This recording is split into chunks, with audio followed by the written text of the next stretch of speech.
12 on third down today. That's an area where they've struggled all season long. McLaughlin to the corner of the end zone. Stays in.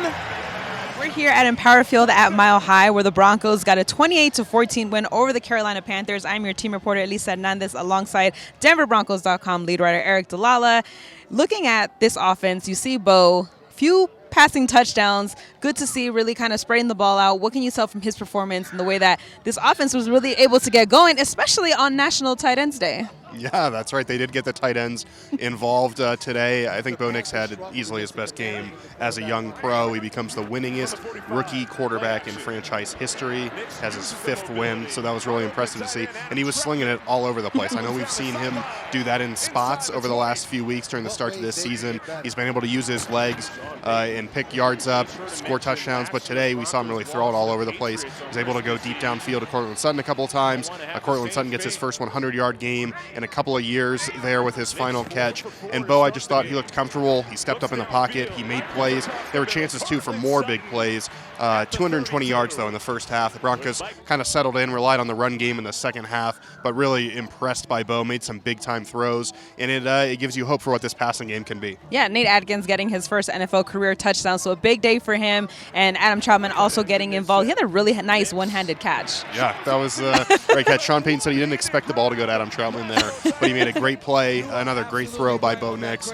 Bo did it with his legs later on. I mean, if you're looking for development and growth from your rookie quarterback, this was a big performance, a big day for Bo. Looking at the defense now, they were able to shut down the Panthers for most of the game. Obviously, they had that early touchdown, then that late touchdown. What have you kind of seen from them today? Yeah, I mean, Bryce Young came in there, no question about it. He'd been struggling, 0 of 9 on the road in his starts to begin his career, and the key was to make him continue to struggle. And like you said, outside of that first drive and the last drive, the Broncos really did that. There was a stretch there after the initial touchdown, which came on a short field. Again, Sean Payton said, can't turn the ball over. We'll talk more about that in a second. But the defense got after Bryce Young. They sacked him. Nick Bonito, 6 consecutive games now with a sack, tying Von Miller for the 3rd longest streak in team history. They picked Bryce Young off a couple of times. Pat Surtain got one in his first game back. Jaquan McMillan gets one that Pat Surtain said afterwards he doesn't know how Jaquan caught that. But this defense is just playing at a really high level. They did what they were supposed to do against this offense,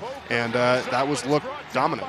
Yeah, Nick Bonito actually said that Von Miller was his favorite player, and so it's kind of nice to be in conversations with him and just the way that he's been able to really produce on the field. Jonathan Cooper actually joked that he kind of stole a sack from him. They're going back and forth. They're going back and forth.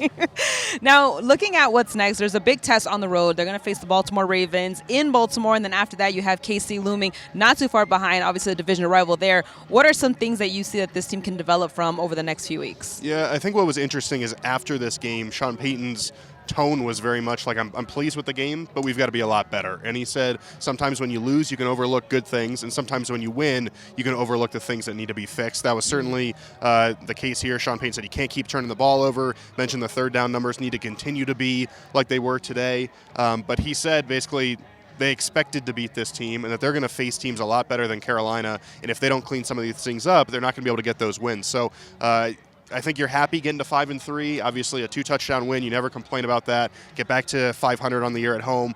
But the Broncos know there's a lot more to do, and whether it's taking control of the ball, avoiding turnovers, being better defensively, not having those late lapses, whatever it might be, the Broncos have some room to look at the film and get better. Now, we've seen the Broncos be really good on the road. It was important for them to get this win at home. What does it do for this team to leave on a positive note, especially for a back-to-back road trip? Yeah, I mean, I think when you looked at this schedule after the Broncos got to 2-2, you thought, can they win 3 of the next 4? They had 3 home games during that stretch. They were able to do that. You kind of hit the checklist there in terms of what you needed to do. Like you said, now there's 2 tough road tests, but I think you leave for Baltimore this week feeling good about what you're capable of doing, especially if everybody's clicking and playing at a high level. Well, we hope to see that high level continue on the road where the Broncos have been impressive. Again, I am your team reporter, Elisa Hernandez. This is your lead writer on DenverBroncos.com, Aric DiLalla, and we are signing out here from Empower Field at Mile High where the Broncos take the win from Carolina 28-14.